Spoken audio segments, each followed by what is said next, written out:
She became the most hated woman in Iran overnight. One day, Catherine Pérez-Chakdam was celebrated as a Western convert who had embraced the Islamic Revolution. The next, her face was broadcast across Iranian state television as a Zionist spy, a traitor, a snake who had slithered into the heart of the regime. Presidents had confided in her. The supreme leader had blessed her. And all of it had been a lie. The woman they welcomed as a sister was their sworn enemy in disguise. This is the story of the greatest deception ever pulled on the Islamic Republic. The story of Catherine Pérez-Chakdam begins in the complex cultural landscape of 20th century France. Born in 1978 into a family of Sephardic Jewish heritage, she grew up navigating multiple identities from the very beginning. Her family had roots in North Africa, part of the great wave of Jewish immigration that followed the end of French colonial rule. Like many Sephardic families in France, they maintained traditions while adapting to their new European environment. Young Catherine was raised with an awareness of her Jewish heritage, though the family was not strictly observant. France in the 1980s and 90s was a nation grappling with questions of identity, integration, and belonging. The large Jewish community, one of the largest in Europe, existed alongside growing Muslim populations from North Africa and the Middle East. Catherine grew up in this multicultural environment, developing an ear for languages and a sensitivity to the nuances of different religious and cultural traditions. Her linguistic abilities would later prove remarkable. She mastered French, English, Arabic, and eventually Farsi, with near-native fluency. This gift for languages was matched by an equally impressive ability to adapt her persona to different social contexts. Little is known about her early education, but by the time she reached adulthood, Catherine had developed a deep interest in Middle Eastern affairs. She pursued journalism, drawn to the complex political dynamics of the region. Her background gave her advantages that few Western journalists possessed. She understood the rhythms of Semitic languages, the cultural codes of Middle Eastern societies, the religious frameworks that shaped political discourse. She could move between worlds with an ease that others found impossible to replicate. The trajectory that would eventually lead her to Tehran began with a personal transformation. At some point in the 2000s, Catherine Pérez-Chakdam began presenting herself as a convert to Islam. She adopted the name Afsane, a Persian name meaning legend or myth. The choice was perhaps more revealing than she intended. She claimed to have discovered Islam through spiritual seeking, to have found in its teachings the answers to questions that had troubled her throughout her life. Her conversion story was elaborate and convincing, touching on themes of spiritual emptiness, intellectual discovery, and finally, the peace of submission to divine will. Whether this conversion was genuine, tactical, or some complex mixture of both has been debated ever since her true identity became public. Some who knew her during this period insist that her Islamic faith appeared sincere, that she observed prayers, fasted during Ramadan, and spoke of her beliefs with evident emotion. Others have suggested that the entire conversion was a carefully constructed cover, designed from the beginning to gain access to circles that would otherwise remain closed. The truth may be more complicated than either explanation allows. What is certain is that Catherine, now presenting herself as Afsane, began building relationships within pro-Iranian circles in Europe and the Middle East. She positioned herself as a Western voice sympathetic to the Islamic Republic, someone who had seen through Western propaganda and recognized the legitimacy of Iran's revolutionary project. This positioning was strategically brilliant. The Iranian regime, constantly seeking validation from Western converts, was naturally drawn to articulate defenders who could speak their language and share their worldview. Her journalism during this period reflected her new orientation. She wrote articles defending Iranian policies, criticizing Western sanctions, and questioning the narrative that portrayed Iran as a threat to international peace.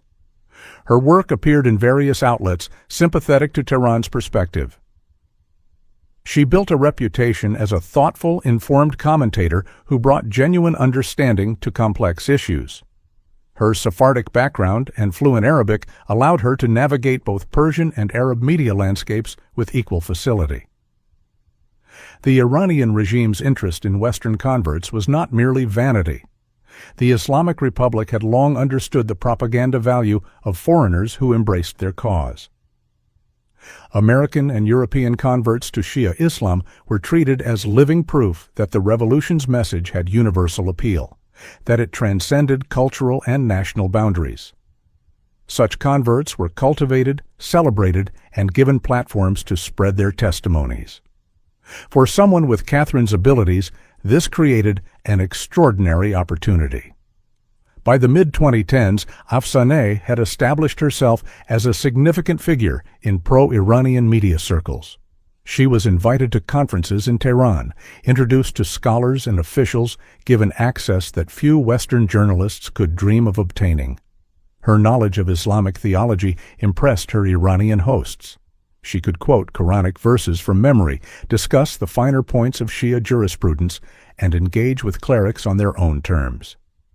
Whatever the origins of her conversion, her mastery of Islamic learning was genuine and extensive. The depth of her preparation was remarkable. She had studied not merely the basics of Islamic practice, but the complex theological traditions that distinguished Shia Islam from its Sunni counterpart. She understood the significance of the imamate, the role of the hidden imam in Shia eschatology, the hierarchy of religious authority that placed ayatollahs at the apex of spiritual leadership. She could discuss the revolution of 1979 with historical sophistication, praising Ayatollah Khomeini's vision while acknowledging the challenges the Islamic Republic had faced. Her personal presentation was equally meticulous. When in Iran, she adopted the full chador, the enveloping black garment that signified the highest level of Islamic modesty. Her manner was respectful, deferential to religious authority, and marked by the quiet dignity that Iranian society expected of devout women. She navigated the gender segregation of Iranian public life without awkwardness, demonstrating a familiarity with social codes that convinced even skeptical observers of her authenticity. The relationships she cultivated during these years reached into the highest levels of Iranian power. She developed contacts within the Iranian Revolutionary Guard Corps, the parallel military structure that served as guardian of the revolution. She met with officials from the Ministry of Intelligence, the organization responsible for both internal security and foreign operations. She was introduced to members of the Guardian Council, the body that vetted candidates for political office and ensured legislation complied with Islamic law. Each relationship opened doors to others, building a network of access that would eventually lead to the very top. The turning point came in the early 2020s when Katherine secured an interview with Ibrahim Ra'isi, who would soon become president of Iran. Ra'isi was a figure of immense significance in the Islamic Republic. He had served as head of the judiciary, was considered a possible successor to the supreme leader, and was known for his hardline positions on virtually every issue. His willingness to sit for an extended interview with a Western convert demonstrated the extraordinary level of trust she had achieved. The interview itself was a masterpiece of careful navigation. Katherine asked questions that allowed Ra'isi to present his worldview without challenge, gave him platforms to criticize Western policies, and demonstrated through her own comments a deep sympathy with Iranian positions. She addressed him with appropriate honorifics, referenced Islamic principles approvingly, and conducted herself throughout with the demeanor expected of a believing Muslim woman in the presence of religious authority. Ra'isi appeared comfortable, even expansive, treating her as a genuine sympathizer rather than a potentially hostile journalist. What she learned during these encounters has never been fully disclosed. The Iranian regime discussed sensitive matters in her presence, apparently confident that she shared their commitment to discretion. She attended private gatherings where officials spoke more freely than they would in public. She heard discussions of Iranian strategy, assessments of Western intentions, and plans for the future that were never meant for outside ears. The value of this access from an intelligence perspective was incalculable. The culmination of her infiltration came with a meeting that few Westerners have ever achieved. Catherine Perezshkdam was granted an audience with Ayatollah Ali Khamenei, the supreme leader of Iran. Khamenei had held this position since 1989, succeeding the founder of the Islamic Republic. He was the ultimate authority in Iranian politics, above the president, above the parliament, above every other institution. His word was law in the most literal sense. Access to him was restricted to the most trusted members of the regime and to foreign guests who had been thoroughly vetted. The circumstances of this meeting have been reconstructed from various sources, though many details remain classified or disputed. What is known is that Catherine appeared before the supreme leader as a devoted convert, a Western woman who had embraced Islam and dedicated herself to defending the revolution.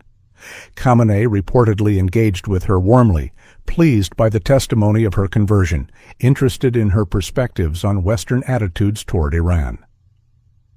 She was photographed in his presence, images that would later become evidence of how thoroughly she had penetrated the regime. The question of what intelligence, if any, was gathered during these encounters has never been publicly answered. Israeli officials have declined to confirm or deny any operational relationship with Catherine.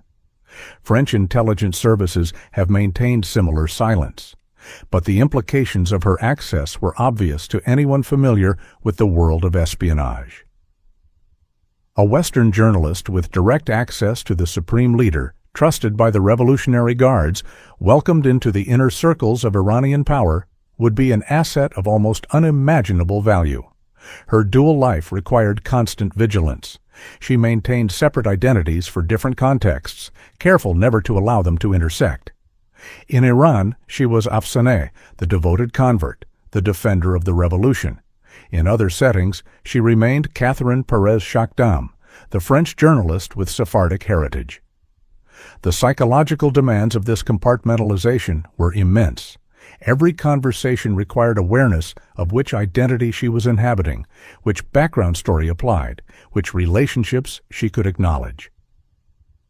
The Iranian security services, normally paranoid about Western infiltration, failed completely to detect her true identity.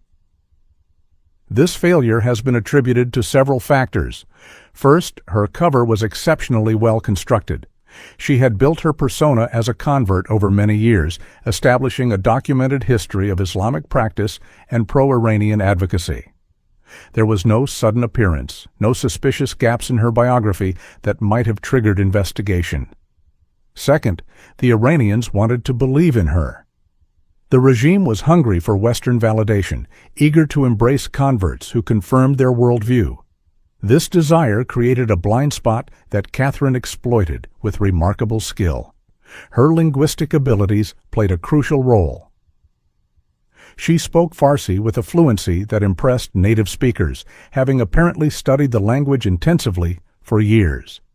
Her Arabic was equally strong, useful for understanding the religious texts that formed the foundation of Shia scholarship. She could navigate between languages effortlessly, switching registers as the situation required. This polyglot mastery gave her credibility that mere ideological sympathy could never have provided. The content of her journalism during this period presents a complex picture. Many of her articles defended Iranian positions with apparent conviction, criticizing Western sanctions, questioning American policy in the Middle East, and presenting the Islamic Republic in a sympathetic light. Some observers have suggested that this work constituted propaganda, that she was actively advancing Iranian interests as part of her cover. Others have argued that the pro-Iranian content was necessary camouflage, the price of access that she paid while gathering intelligence of far greater value. Her personal life during these years remains largely obscure. She was reportedly married, though the details of this relationship have never been fully clarified. She had children who were raised in circumstances that must have been extraordinarily complicated given their mother's double existence. How she managed the practical demands of family life while maintaining her cover in Iran has never been explained. The logistics alone would have been formidable, requiring careful scheduling, plausible explanations for extended absences, and the maintenance of separate social worlds that could never be allowed to overlap. The relationships she built within the Iranian establishment were not merely professional. Several officials appear to have developed genuine personal connections with her, welcoming her into social settings that went beyond formal interviews. She attended weddings, celebrations, and private gatherings where the atmosphere was relaxed and conversations unguarded. These occasions provided opportunities for intelligence collection that formal meetings could never have offered. People reveal more when they are comfortable, when they believe they are among friends. One of the most remarkable aspects of her operation was its duration. She maintained her cover for years, returning to Iran repeatedly, each visit building on the trust established in previous encounters. This longevity was possible only because her persona was so thoroughly developed, so consistently maintained, that no suspicious pattern emerged. She never made the mistakes that typically expose undercover operatives: the anachronistic cultural reference, the momentary lapse in accent, the unfamiliarity with common knowledge that a genuine believer would possess. The intelligence value of her position extended beyond what she personally observed. As a trusted member of pro-Iranian media circles, she had access to information about Iranian operations in other countries. She learned about relationships between Tehran and allied organizations across the Middle East. She understood the networks through which Iranian influence extended, the channels of communication, the personnel involved. This systemic knowledge may have been even more valuable than specific secrets overheard in private conversations. Her reporting on events inside Iran provided Western audiences with perspectives they rarely encountered. She described the daily realities of life in the Islamic Republic, the interplay between public piety and private behavior, the aspirations of ordinary Iranians caught between their government and international pressure. Some of this journalism may have been genuine observation, accurate reporting of what she witnessed. Separating sincere analysis from strategic disinformation has proven difficult even in retrospect. The beginning of the end came through circumstances that remain partially unclear. Various accounts suggest that her true identity was discovered through a combination of investigative journalism and intelligence work. Her Israeli heritage, carefully concealed for years, began to emerge as researchers examined her background more closely. Inconsistencies in her biography attracted attention. Questions were raised about her origins, her family, her path to Islam. The edifice she had constructed so carefully began to crack. The exposure, when it came, sent shockwaves through multiple worlds.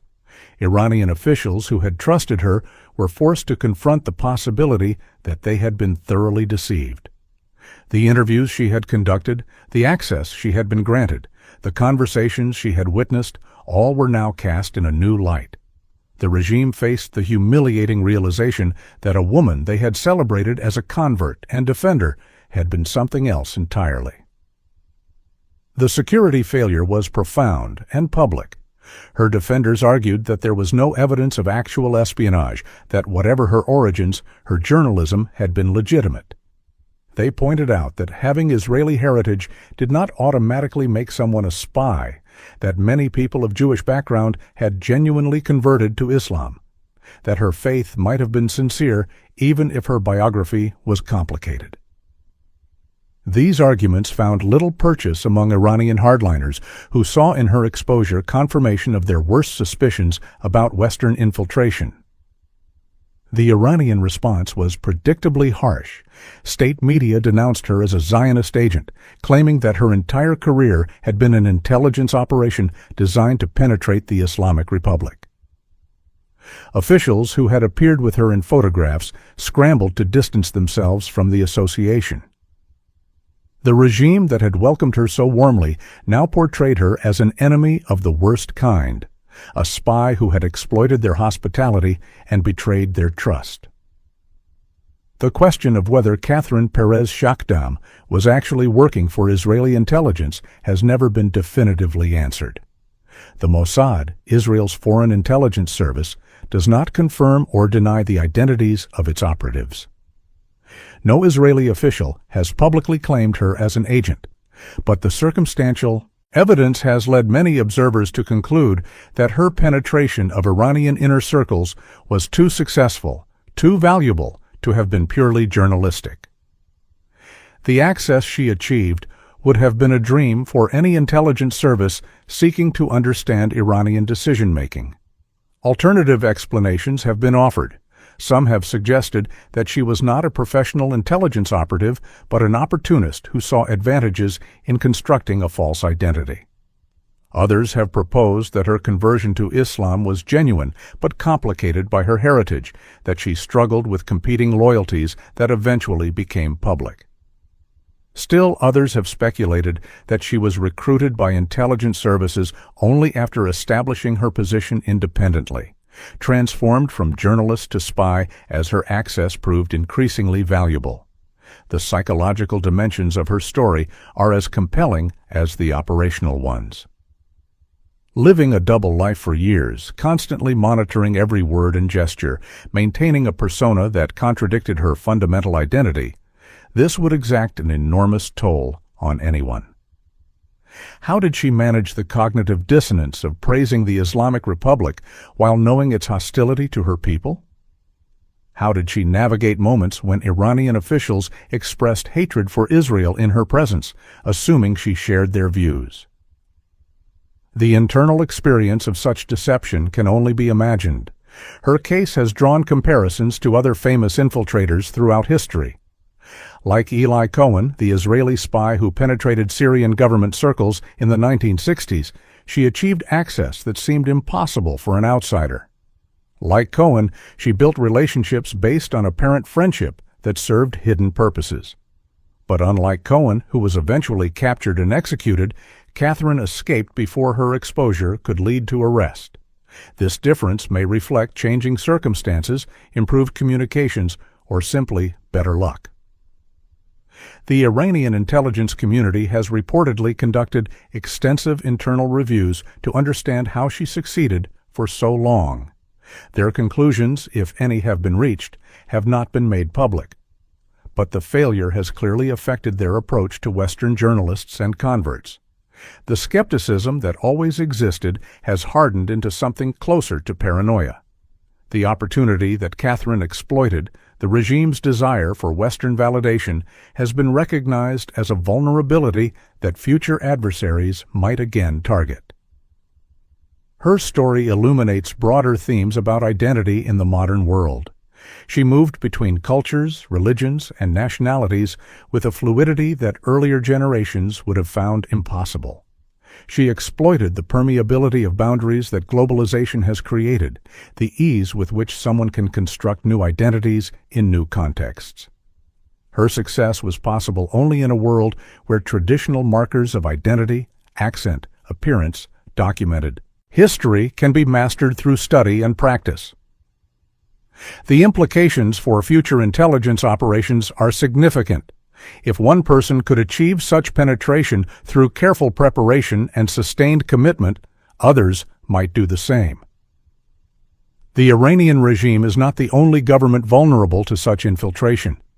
Any organization that welcomes converts, that celebrates ideological sympathizers from enemy camps, creates potential openings for deception.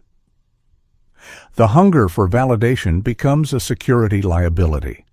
Kathrin's work also raises questions about the boundaries between journalism and espionage. Many journalists operating in hostile environments develop sources within governments, attend sensitive meetings, and learn information that intelligence services would value. The line between reporting and spying can be difficult to draw. If Khatrin gathered intelligence while building her cover through journalism, was she a spy who used journalism as a front, or a journalist who also provided information to interested parties? The distinction may be more conceptual than practical. The personal cost of her exposure remains difficult to assess. She has largely disappeared from public view since her true identity became known. The networks she built over years, the relationships she cultivated, the reputation she constructed, all have been destroyed.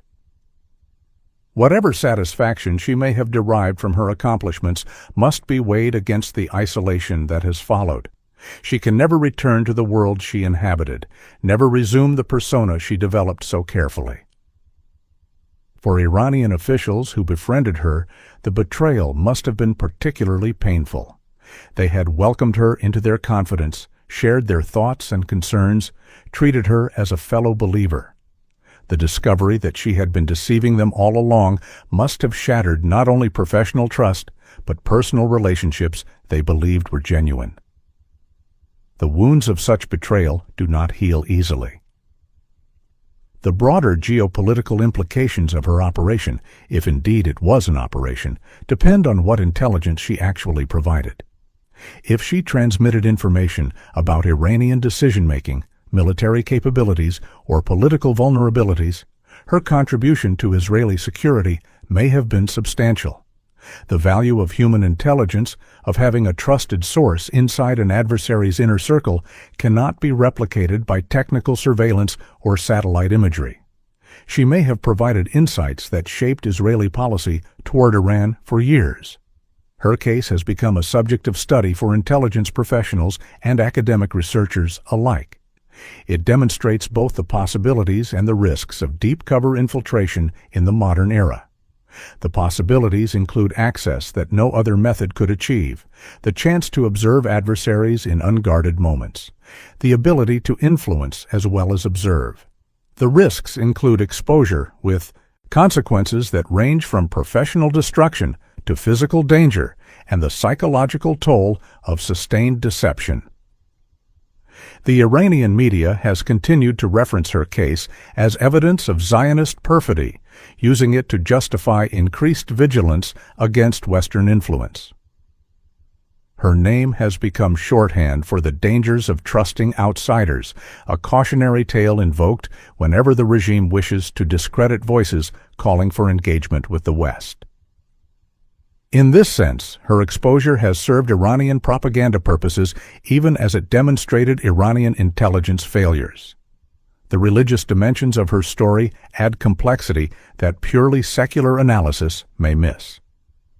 If her conversion to Islam was insincere, she committed what believers consider a profound offense against God.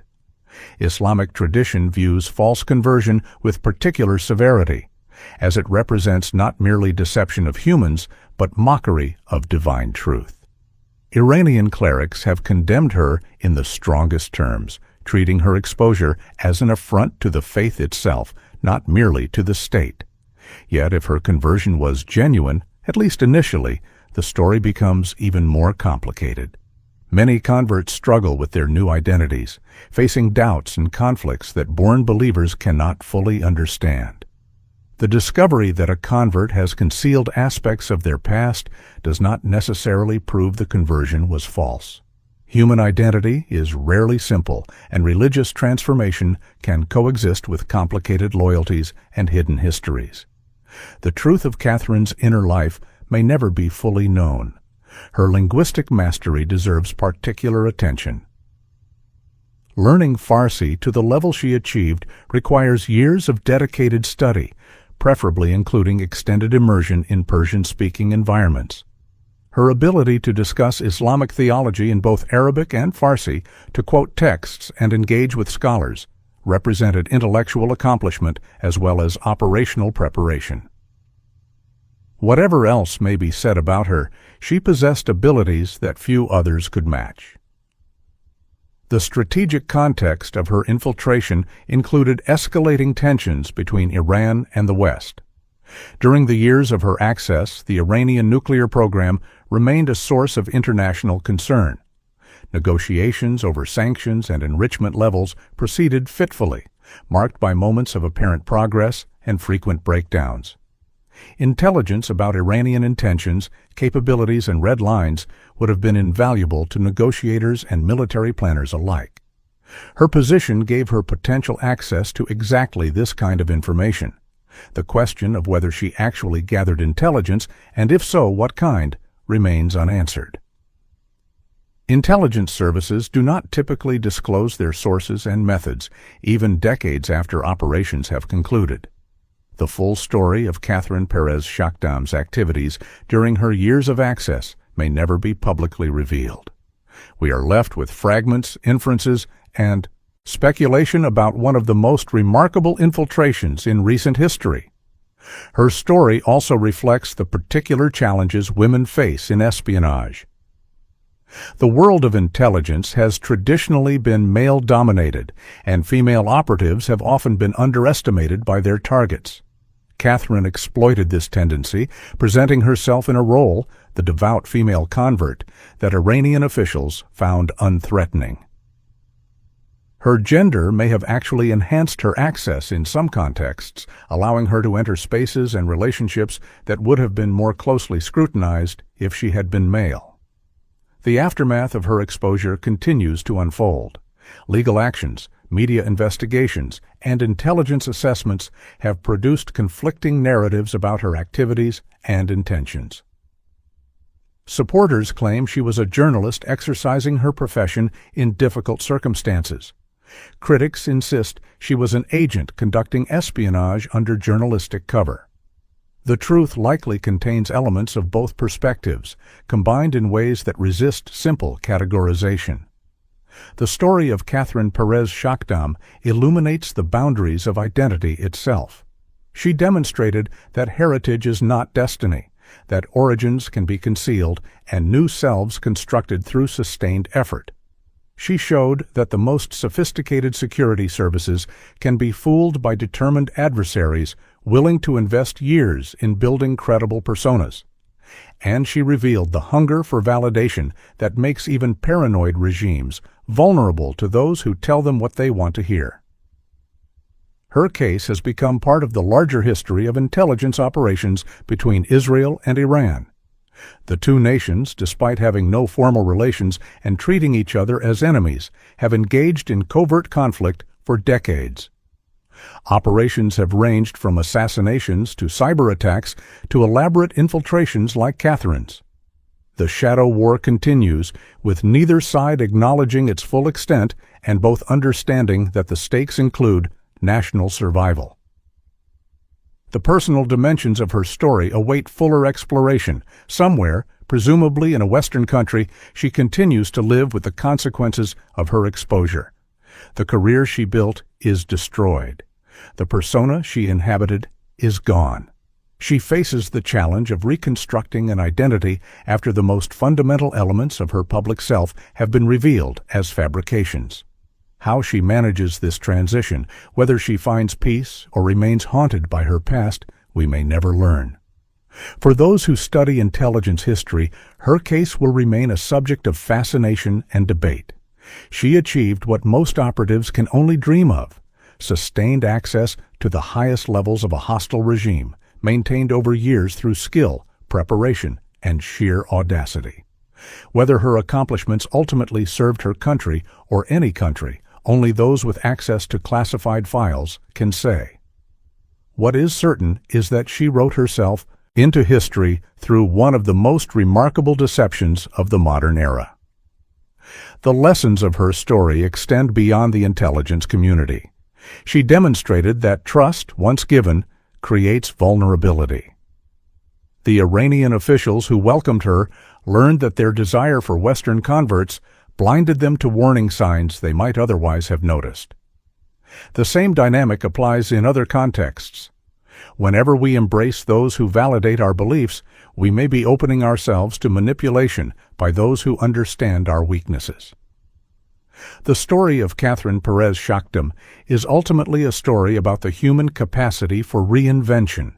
She became someone else, lived as that person for years, and convinced sophisticated observers that her constructed identity was genuine. This achievement, whatever we think of its purposes, testifies to possibilities that most of us never explore. We are, her story suggests, less fixed than we imagine, more capable of transformation than we typically allow ourselves to believe. The moral ambiguity of her actions resists easy judgment. If she was indeed working for Israeli intelligence, she was serving a cause that millions consider just, the defense of a nation surrounded by enemies who have repeatedly vowed its destruction. From this perspective, her deception was not a crime, but a service, a sacrifice made for the security of her people. The Iranians she deceived were not innocent victims, but officials of a regime that sponsors terrorism and threatens genocide. Why should she feel guilty for fooling them? Yet the counter-argument carries weight as well. She built relationships based on lies, exploited the trust of individuals who believed she was their friend, and violated the sacred bond between host and guest that Islamic culture holds dear. Whatever the politics involved, there is something troubling about such systematic deception. The people she fooled were human beings, not abstractions, and their sense of betrayal was real. The ethics of espionage have never been simple, and her case illustrates why. The question of her children adds another layer of moral complexity. They were raised by a mother living a double life, exposed to risks they could not understand, their family stability dependent on secrets that could never be shared. What did they know of her activities? How did her exposure affect them? These questions have no public answers, but they remind us that the consequences of such operations extend far beyond the individuals directly involved. Families pay prices that intelligence assessments rarely acknowledge. Her story also raises questions about the nature of belief itself.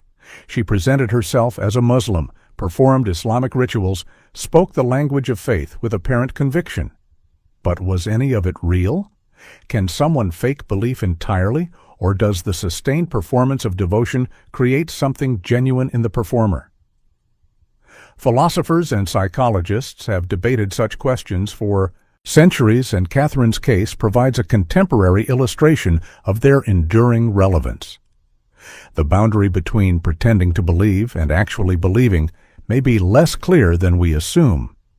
The technological dimensions of modern espionage make her achievement even more remarkable. In an era of digital surveillance, facial recognition, and massive databases, maintaining a false identity has become increasingly difficult. Every photograph, every online transaction, every border crossing creates records that can be cross-referenced and analyzed. Katherine succeeded despite these obstacles, suggesting either extraordinary operational security or gaps in Iranian surveillance capabilities that the regime would prefer not to acknowledge. Her success is a reminder that human factors still matter in an age of technological intelligence. Katherine Pérezshkdam lived two lives simultaneously for years. She convinced the leaders of the Islamic Republic that she was one of them. She sat with their supreme leader, interviewed their president, and walked through doors that should have been forever closed to someone with her true heritage. When her mask finally fell, it revealed not just a journalist or a spy, but a woman who had constructed an entirely new self and inhabited it so completely that the deception became indistinguishable from reality. If you discovered that living a lie could protect your family, but it meant deceiving people who genuinely cared about you, what would you do?